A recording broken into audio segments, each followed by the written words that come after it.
Good afternoon, everyone. Welcome to Success with Diversity Recruiting. My name is Eva Nazarowitz. I'm a marketing manager at LinkedIn Talent Solutions, and very excited about the session we have this afternoon. Building a diverse workforce is a major priority for many organizations today, including LinkedIn, as you probably heard this morning. And there is no shortage of work to be done. But for a lot of organizations, this really is a journey. And today we have two organizations here representing different unique stages of that journey. So the first two folks here, we have Elliot Conaway and Sharmila Kasper from SoundCloud, which is a young, fast-growing organization of about 300 employees. And they're going to start off with talking about defining diversity, setting the strategic approach, and building the business case. So starting out with the very early stages of that diversity journey in their organization. And then we'll follow up with Von Gretchen Nelson from the Nature Conservancy, which is a large established organization, about 3,700 employees. And she's going to really talk about the tools, trends, and tactics that the Nature Conservancy is using today. So we have a really nice mix of different stages that organizations are in the diversity journey, and hopefully a lot for everyone in the room to learn from. So with that, I will kick it off and hand it over to Elliot. Thank you, Eva. Thank you, LinkedIn. Thanks for coming to see us. It's nice to be in front of a room full of people eating ice cream, talking about diversity a little bit today. So I am Elliot. I'm a recruitment business partner at SoundCloud in Berlin. If you're not familiar with SoundCloud, we are an audio platform. We have users from all over the world, uploading about 12 hours of audio every minute of every day. What is this stuff? It's mostly music. It's major labels. It's independent labels, it's individuals, it's for any number of reasons people upload content to SoundCloud. And it's also non-music audio podcasts, people singing happy birthday to their grandma, just about anything. And with all that content, we have a reach of about 350 million people, and we have 175 million listeners each month. So it's really exciting to be part of this growing company. We are based in Berlin, Germany, which is where the company was founded, but now we have a small office in London and also two medium and growing offices in New York and then also in San Francisco. We came here today to go to the party, but before then we are going to talk a little bit about the diversity efforts that we've been doing. And so we've had this organic effort to build a diverse organization, and I'm going to hand it off to my colleague Sharmila, who's going to tell us a little bit about how these efforts took shape and got going. So. Thank you, Elliot. Thank you to Eva, and thank you to LinkedIn for giving us the opportunity to sit in front of you and talk about something that I would say we're not only professionally very motivated by, but also on a very personal level as well. And also really nice to be sitting on what I would call a diverse panel talking about the topic. So definitely really cool for us to be here sitting in front of you today. Can I have the clicker, please? Thank you. So defining diversity. Basically, when we took a step back and looked at how we came up with our strategy at SoundCloud, we realized that a lot of our early work was really about defining what it actually means to us. So when you say the word diversity, it's obviously very broad and has different meanings for different people depending on who you're speaking to.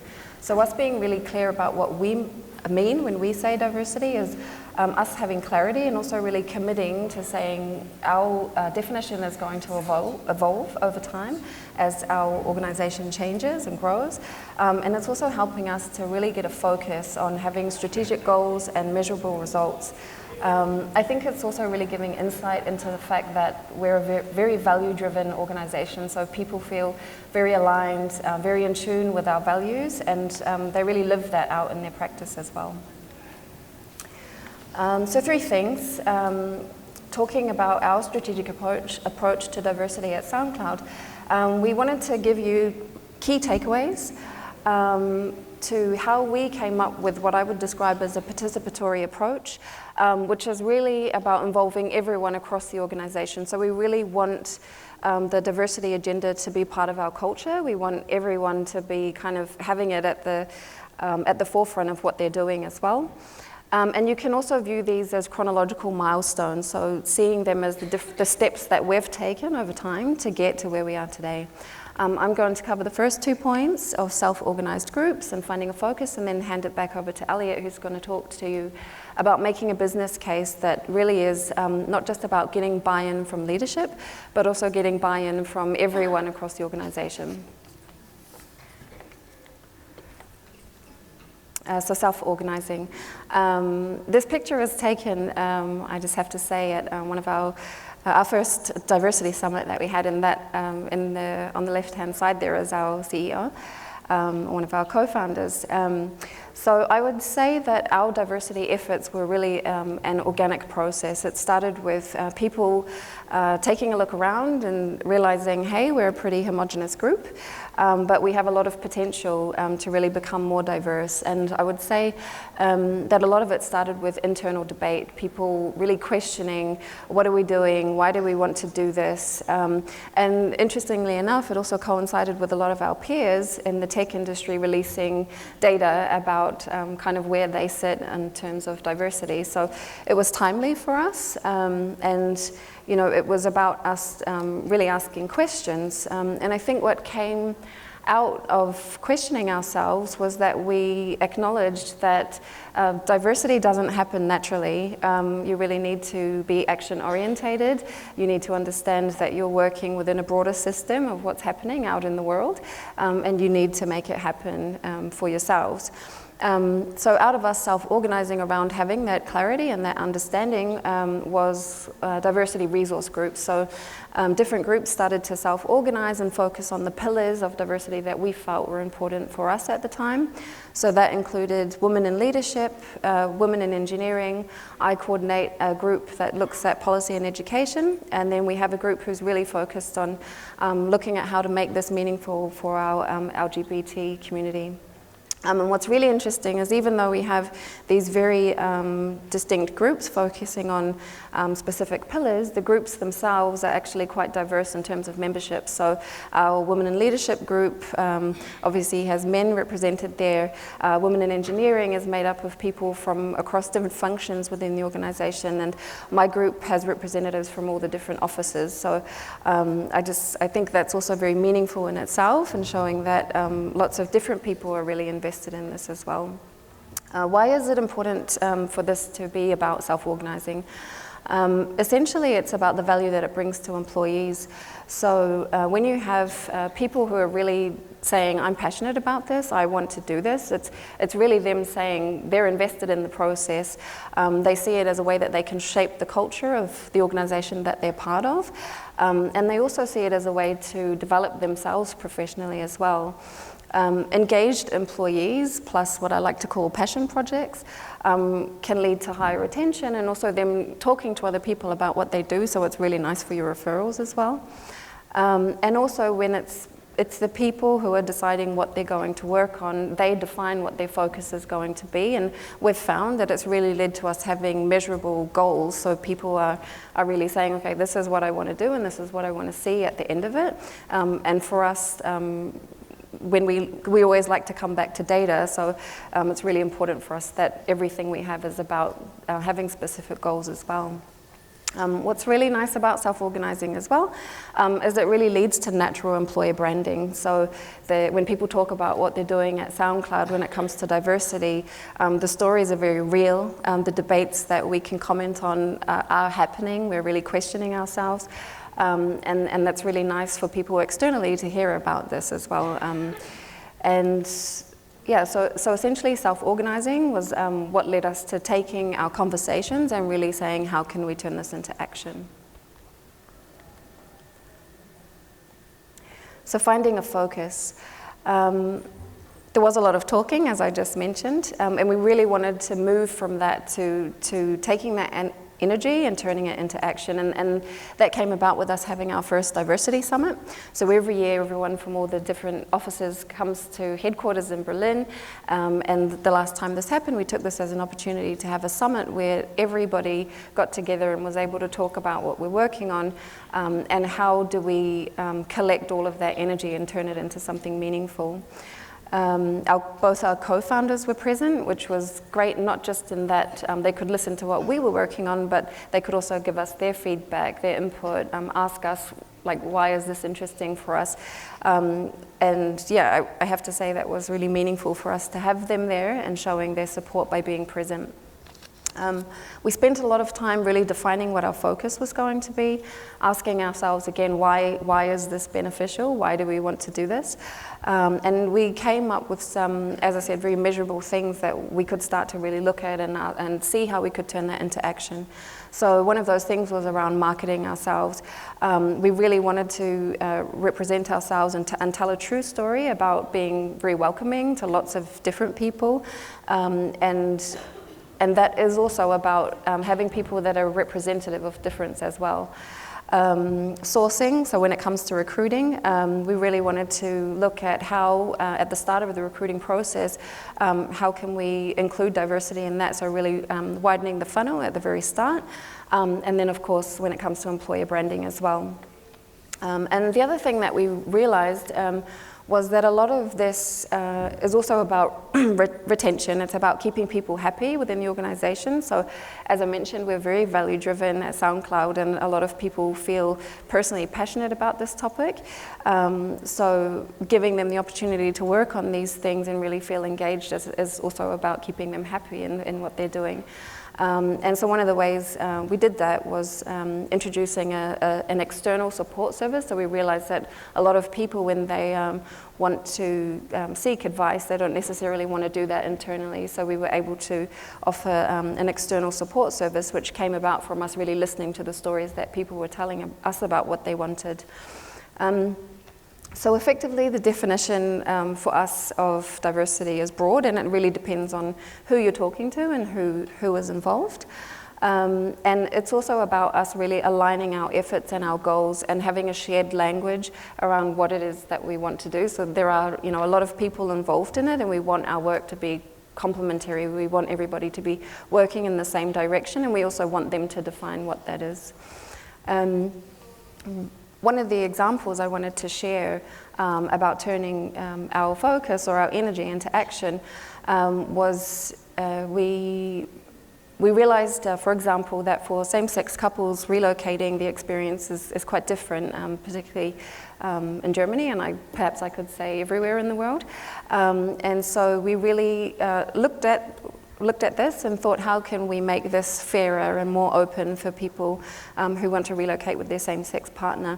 It was about us understanding that the process externally is not as open or fair as it could be. So we did a lot of research for how we could actually make this more equal and then tailored a service for our employees who are going through this when they're relocating to headquarters. And so it's just an example of how we're very specific in our approach and understanding what our people wanted as well, and then also showing that that's representative of different groups also. So all of that kind of self-organizing, having a focus and turning that into action really gave us good grounding for a business case, which is what Elliot's going to talk to you about. And it was really about a business case, not, as I said, just for leadership, but for everyone in SoundCloud to really have this as a core part of what they're doing. I'll hand that over to Elliot now to talk you through that. Thank you very much. So just taking a step back, I mean, Sharmila and I are both on the people team and the recruitment team, and I think the way that we think about what we're doing is we're trying to, as recruiters, we're trying to achieve to create a process that achieves what we think of as an equality of outcome.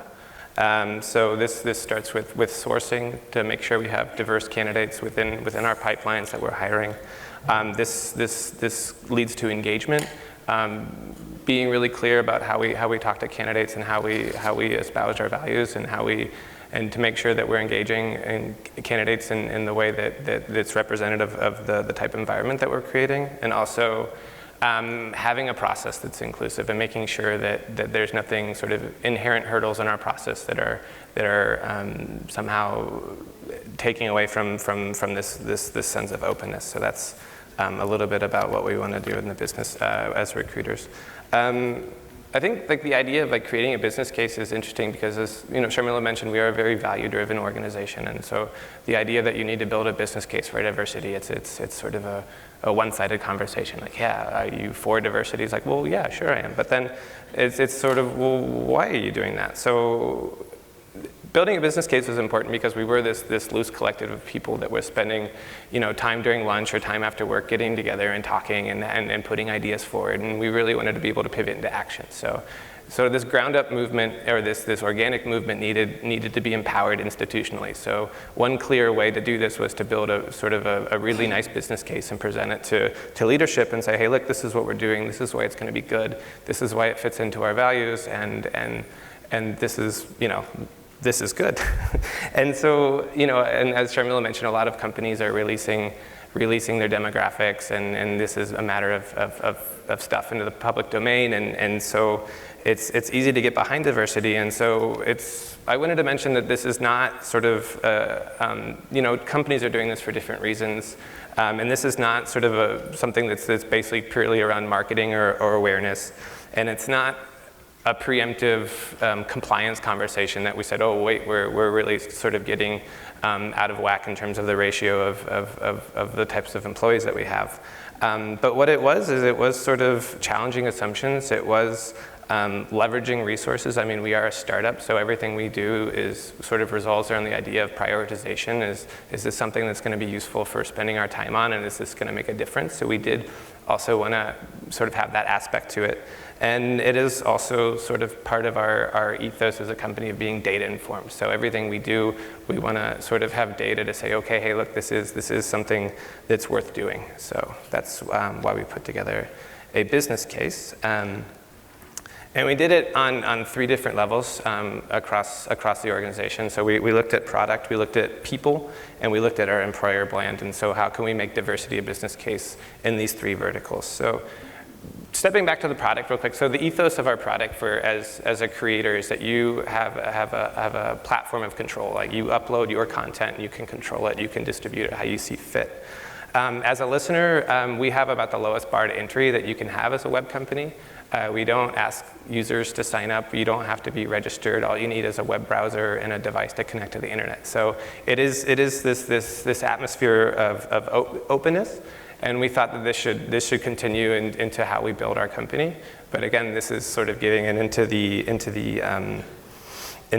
value-driven nature of our company. So we looked at the product in terms of our funnel. So we want to increase our reach and engage new segments, and then we also want to engage the existing users. I mean, it's probably pretty much the same at every B2C web company. So when you have a product development team that is diverse and you have different voices going in the room, and you can continue to work to engage different types of audience. We have a unique body of content, and by our extension, our audience is quite unique.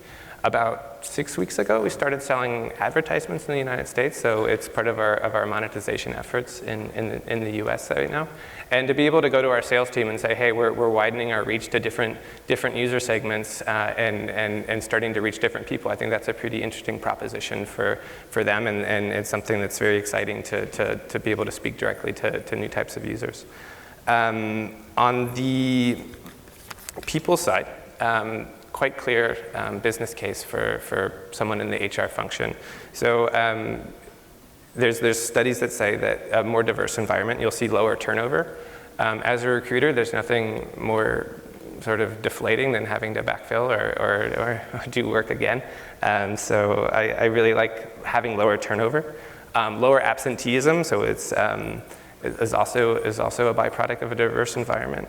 And then some of our top-level KPIs at SoundCloud are about company health, and this is sort of, having our finances in order, and then also part of that is looking at employee happiness, and then happiness sounds maybe a little bit superficial, but it's something that we do measure scientifically every quarter to see where people are at in terms of how happy they are.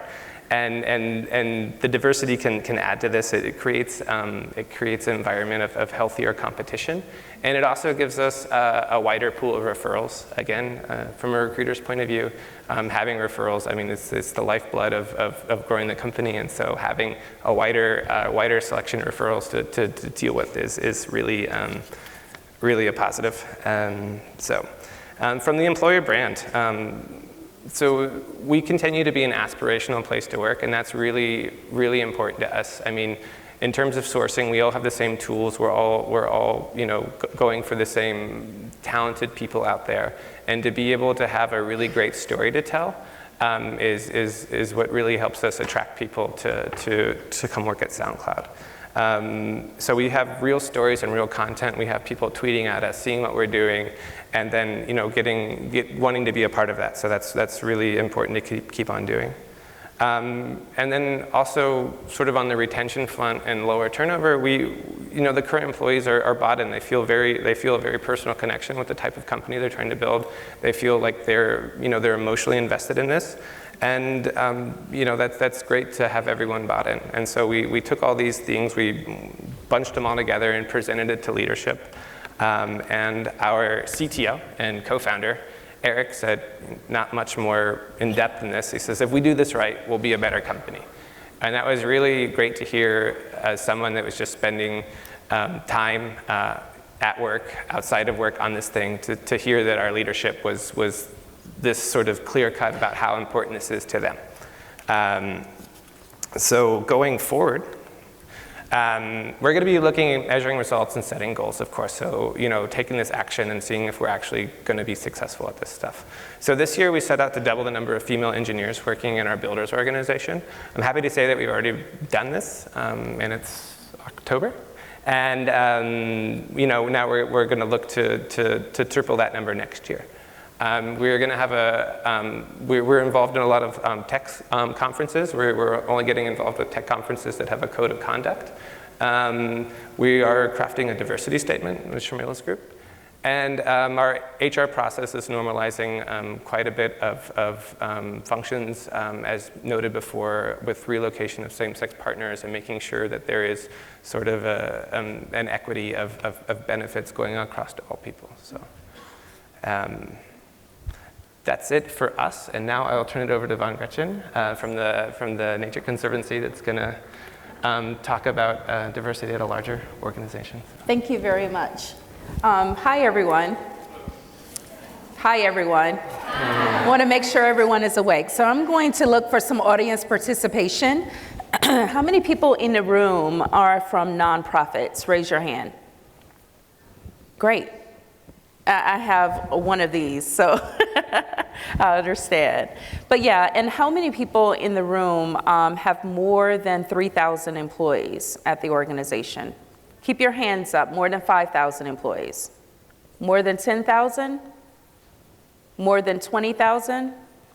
More than 50,000? More than 100,000? Awesome. So we're going to get today into some tactics around diversity recruiting, and also what it takes to not only be successful in this from an internal standpoint, but also from an external standpoint. My name is Von Gretchen Nelson. I am the Global Programs Director for the Nature Conservancy. The organization is the largest environmental organization in the world. We're in all 50 states and about 37 international countries. And I am based out of South Carolina, but our headquarters is located in Arlington, Virginia. The mission of the organization is quite simple. We protect all lands and waters in which life depends. It's a mouthful. In one sentence, that's our mission. So how do we go about accomplishing that? We're going to talk about that today. So we currently update our LinkedIn page. This is our careers page that you're looking at now on LinkedIn. And one of the three things that I wanted to talk about as we look at how to reach our diversity goals is our outreach, our branding and engagement, and also sourcing. So what does those entail? We're going to first talk about our outreach. You guys see the theme? Like that, right? I'm trying to go with the entire theme of the conference here. So as I mentioned before, we're in all 50 states and about 37 international countries, and here's a map to show you exactly how we are broken down. And here in the states, we are broken down by division. So we have our Eastern Division, our Central Division, and our Western Division. And of course, things look differently from a diversity standpoint, depending on where you are. I mean, you could be in the same division, and diversity takes on a total content in South Carolina than it takes on in New York, right? So let's talk about the outreach and some of the things that we have that are extremely successful. I have Shanice Hennigan in the room with me. Shanice, raise your hand. Higher. Yay. Shanice actually helped us put together our GLOBE program, and GLOBE stands for Growing Leaders on Behalf of the Environment.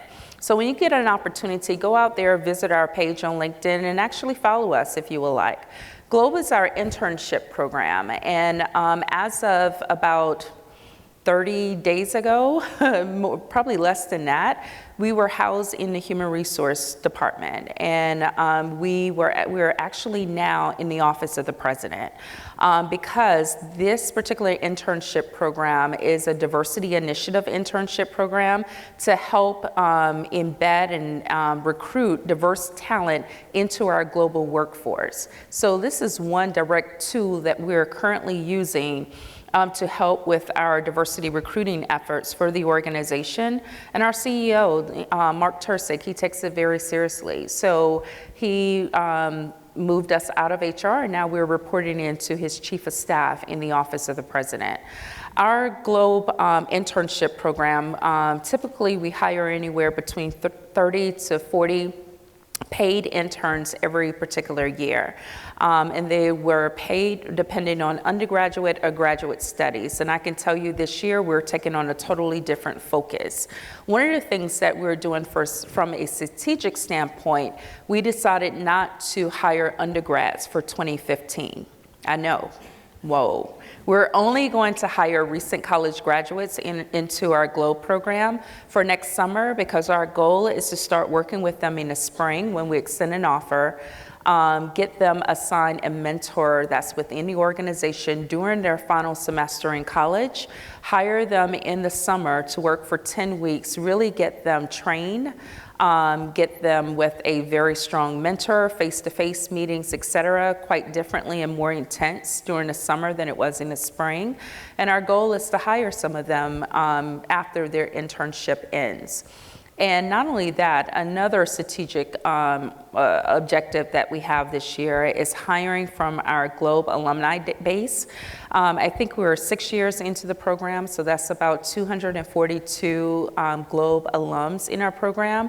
And we have some entry to mid-level positions that we're focusing on recruiting from that alumni database into a lot of the full-time positions that we have as well. And I think that's where a lot of organizations sometimes drop the ball. They do not dip back into their alumni networks or their internship program networks to see that particular talent. And that can be a direct tool to help you with your diversity recruiting efforts. So I wanted to mention that. Another thing that we have here are our LinkedIn groups. I was looking at some statistics today, and I think LinkedIn has about more than 3,000 diverse groups that are out on the website. And with us, our LinkedIn groups have really helped us with networking, posting positions, networking with people out there in that groups, and really getting the word out there, who we are, what we do, and why we're looking to connect. So joining these LinkedIn groups, I think some of them were mentioned earlier. For us, our success have come from hiring seasoned talent from different alumni networks, and hiring talent from different employer networks as well. I know Prudential, they have a huge Prudential alumni network of seasoned talent, and a lot of other organizations have people who have just started a network. You work here, I work here too. Let's join a group on LinkedIn. Let's start it and get people, to join our group. That has been a great recruiting tool for us as well. Now, from an employee connection standpoint, our employee resource groups, we have 5.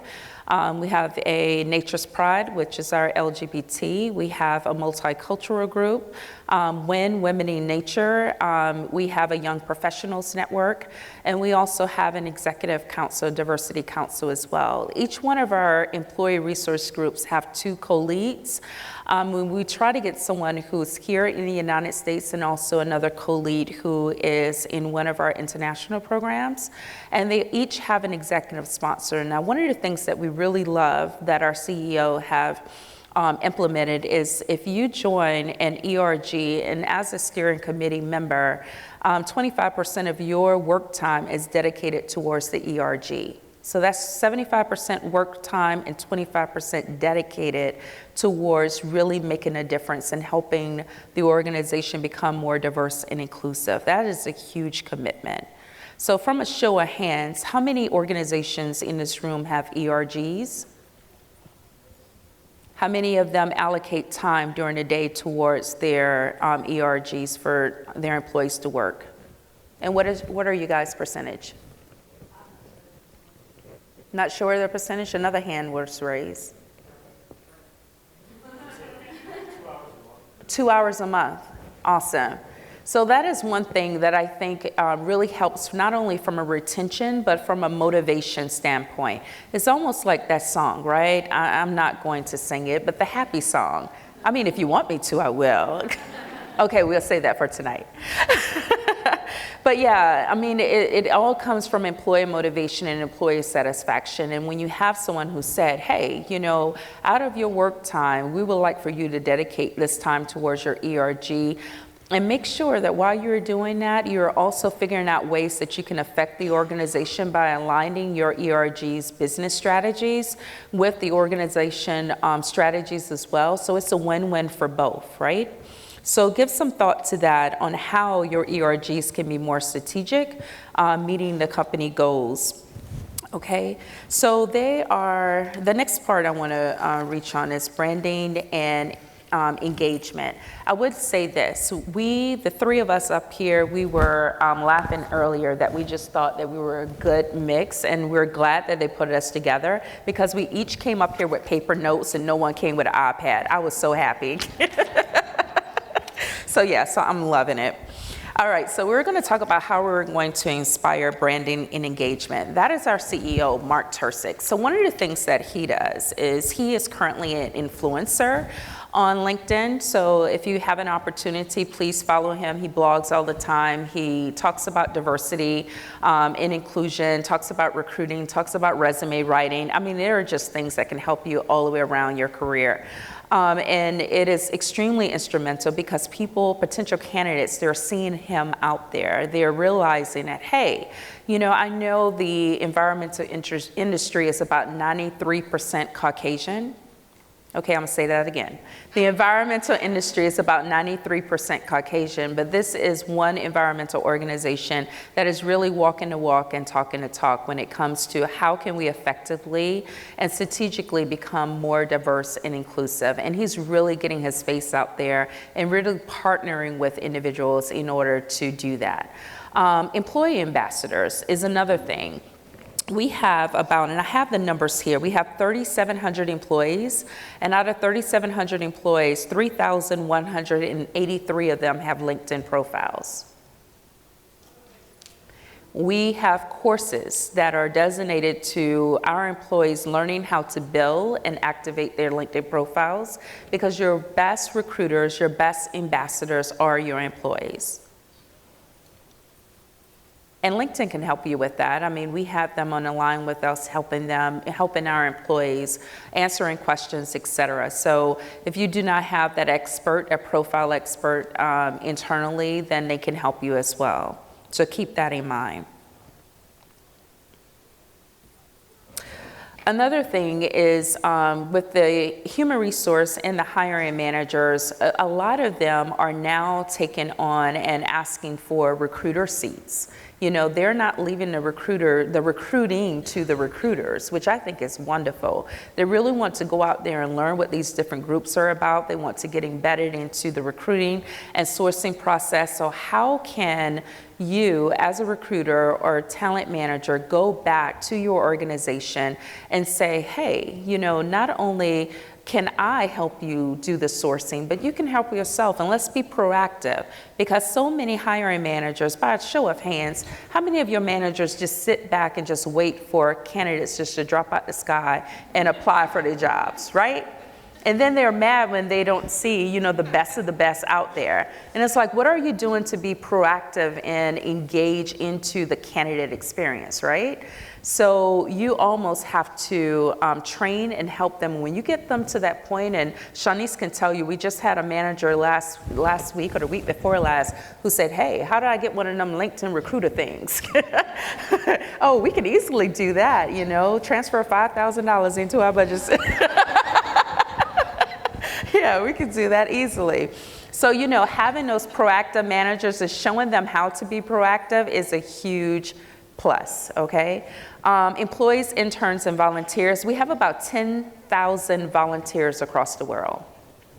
I mean, they're a walking and talking advertisement right there. Our interns, we have, like I mentioned earlier, a Globe Interns page on LinkedIn, but we are also active on other social media sites. We have a Facebook page for our alumni, which we invite managers, we invite mentors and former interns to join that group. We're on Facebook, we're on Twitter, and we're also on Instagram. So if you are, out doing some volunteer work in your community, as your former employer, I want to see what you're doing. I want to see that you're still engaged. So Instagram is a quick way that we can stay connected to that younger demographic. Utilizing media tools. Now, this is something that really struck a chord with me 6.5 years ago. I was working for a pharmaceutical company, and I received a phone call from the Nature Conservancy about an opportunity in diversity, and it was their first time with this particular position.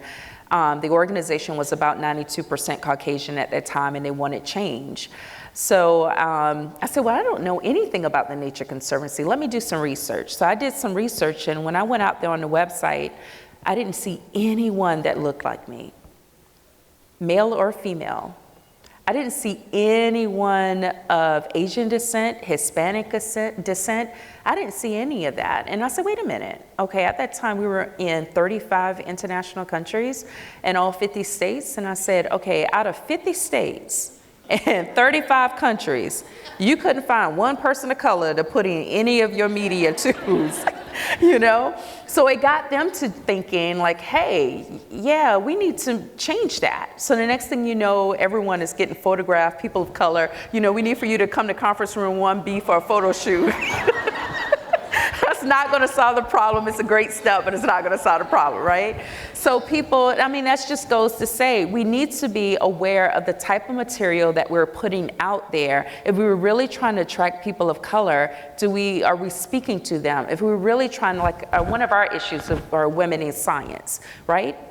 The industry average, regardless of what science field you're in, is about 33% for women in science. So if you're really trying to attract women in science, will you put up a picture in the rainforest with 3 white men in hatchbacks trying to recruit women? Women are needed, women wanted, etc. Bad marketing, bad outreach. You want to make sure that you're relaying to your audience. And one of the things that we have done is just really refocus our energy efforts and really work with our past CMO and our current CMO on how to really reach out to those different communities of color, reach out to all genders, reach out to different demographic groups using a variety of media tools.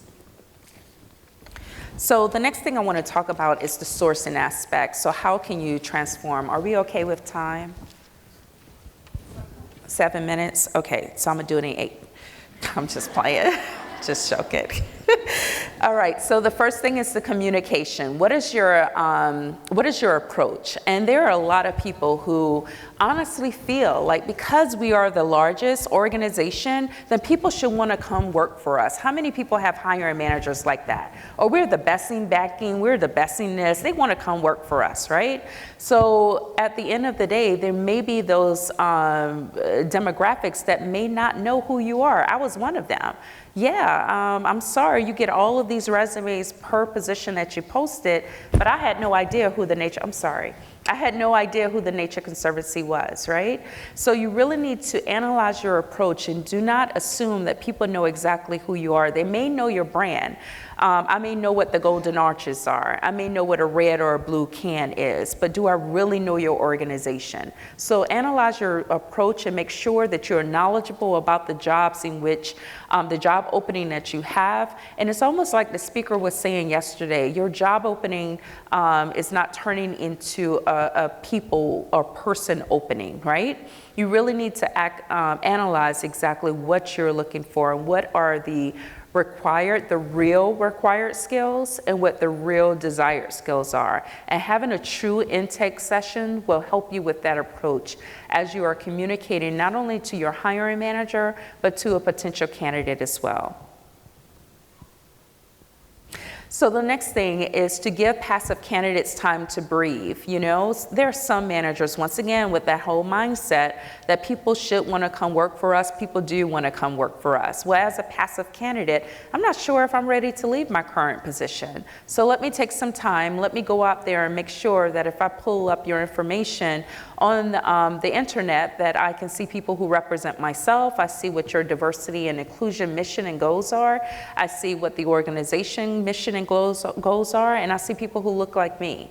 So give candidates time and the opportunity to learn and do their own research versus sending them a ton of information. And sometimes the information that we provide to them is not really the information that they need. So one of the things that I have asked my hiring managers over time is to provide me with information related to their department, whether it's an organizational chart, whether it's an annual report, whatever it is related to their department and where that particular potential hire may be working. I need some additional information so I can share that because they see the big picture, but I'm trying to streamline it more for them. All right, so the last thing is to be prepared. So those LinkedIn groups that I mentioned earlier, a great networking tool. Make sure that your employees, they sign up on LinkedIn and have a profile. Like I said, our numbers are close to what our actual population reflects, and the geographical awareness portion is huge. One of the things that I've noticed working for a company, and it's all in all 50 states and 37 international countries is that you do not necessarily have to come into the office to be effective, efficient, etc. So if there's an opportunity to job share, telecommute, work remotely, that is extremely attractive to people who are afraid to leave their home base.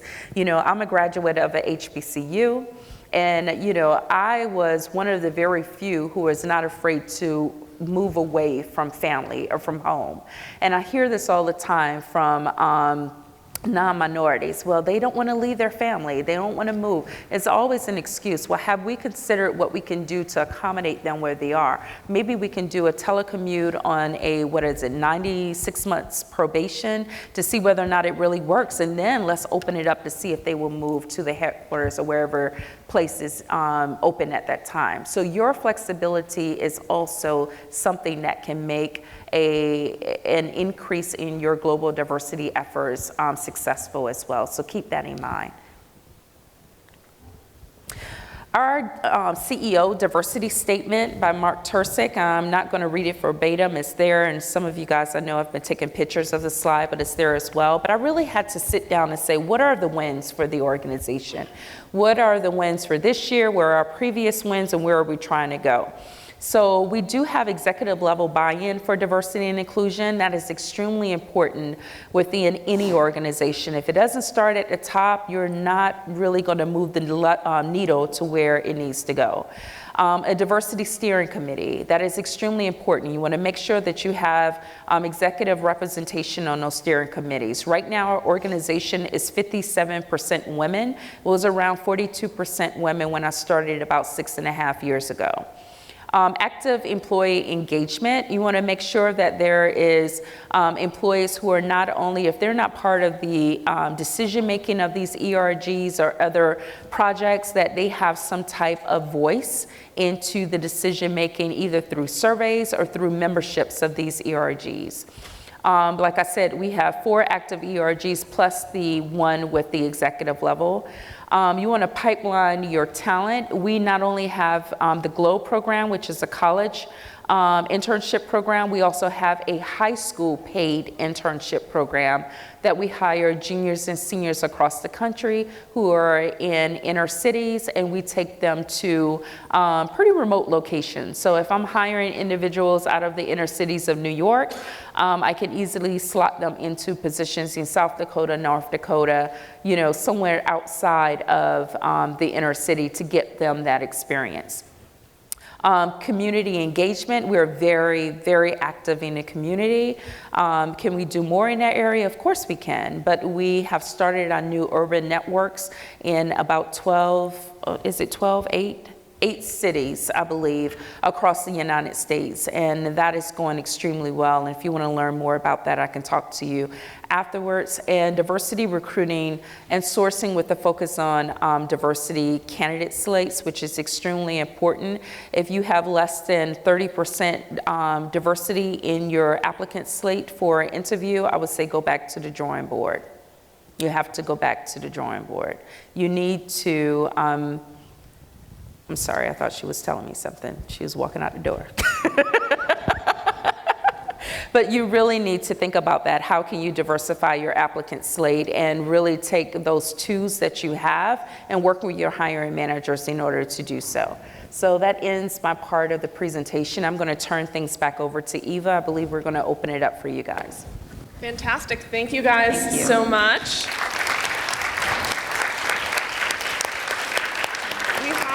We have about 10, 15 minutes for questions, so I would love for folks if you could just come up to the mic and we'll take questions for our panelists up here.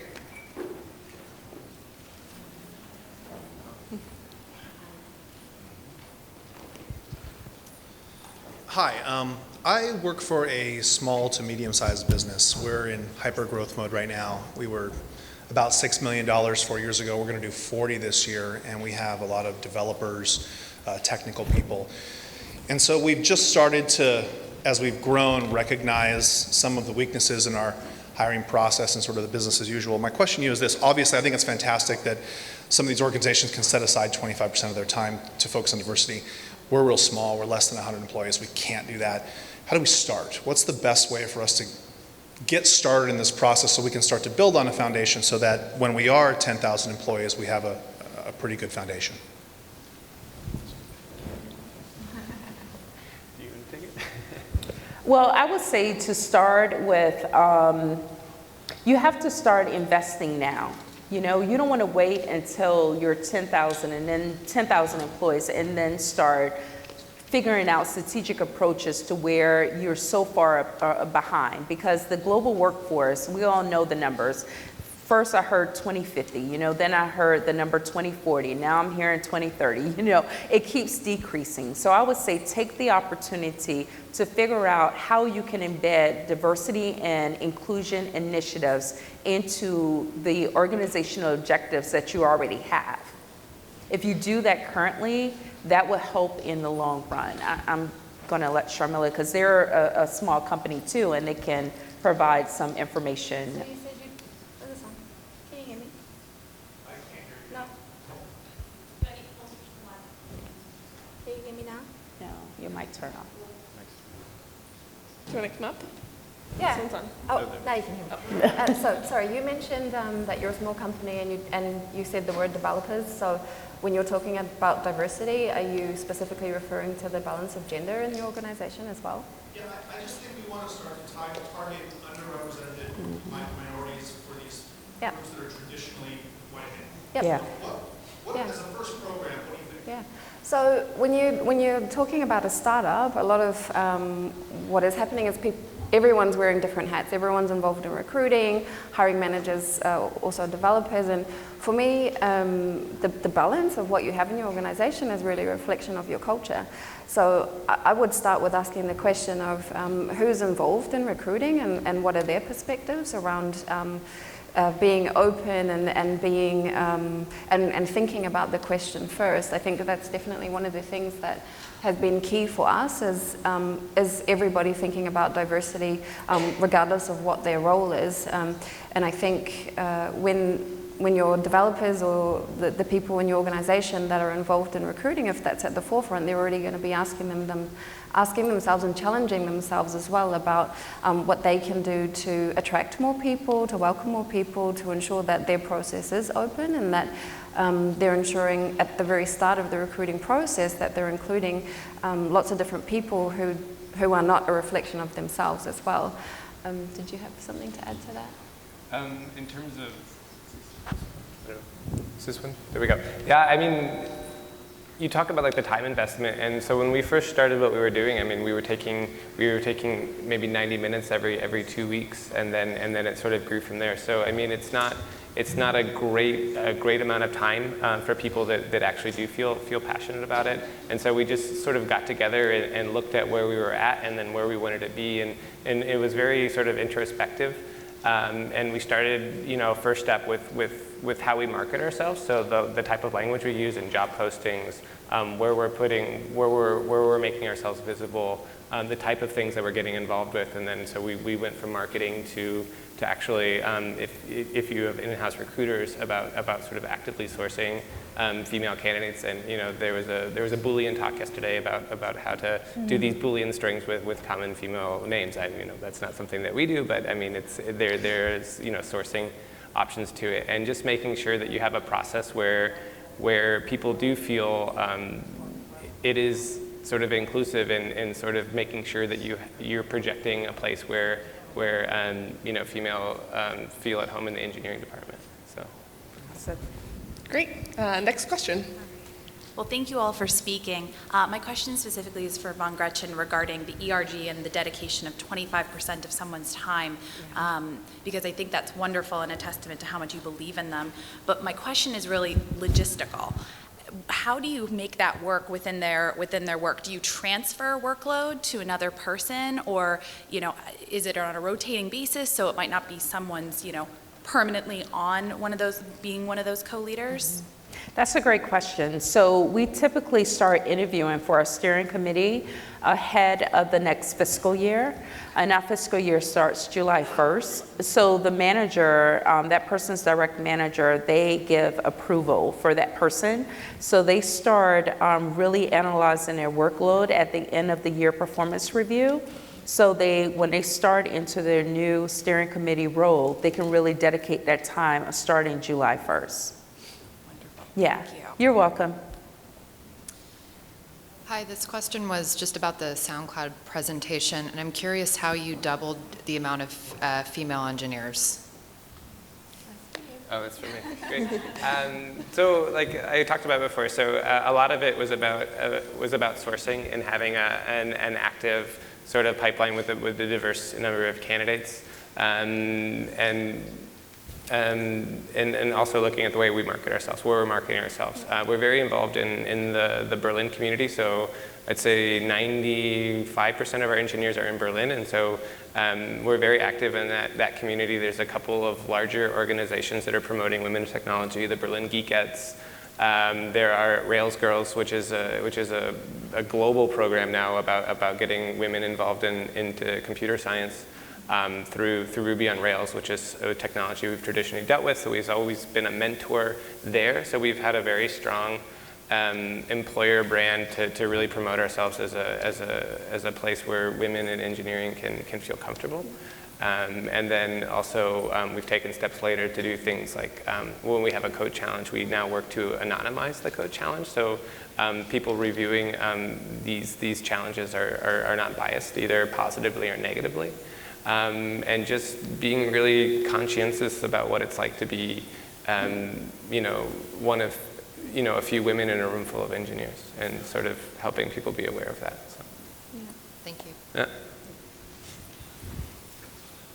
Hi.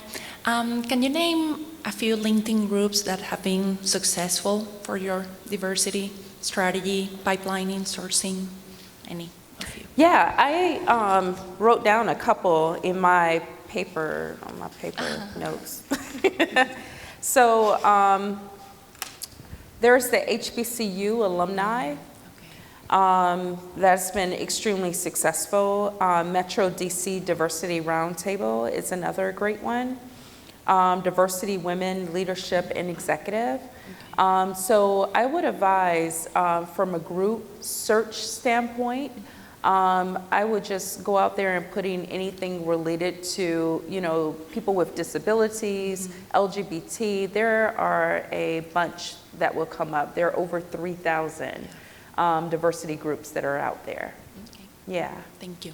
Yeah. Sorry, just to add, something that we've had success with is working with what they refer to as the Define Line for the American community, fraternities and sororities there, as well as other ethnic and cultural fraternities and sororities. That's Yeah. a very strong alumni group for many of those fraternities. Yep. That's a great point. Yeah. Thank All you. right. Thank you. Well, if we don't have any more questions, I'd like us to give us another round of applause to our presenters.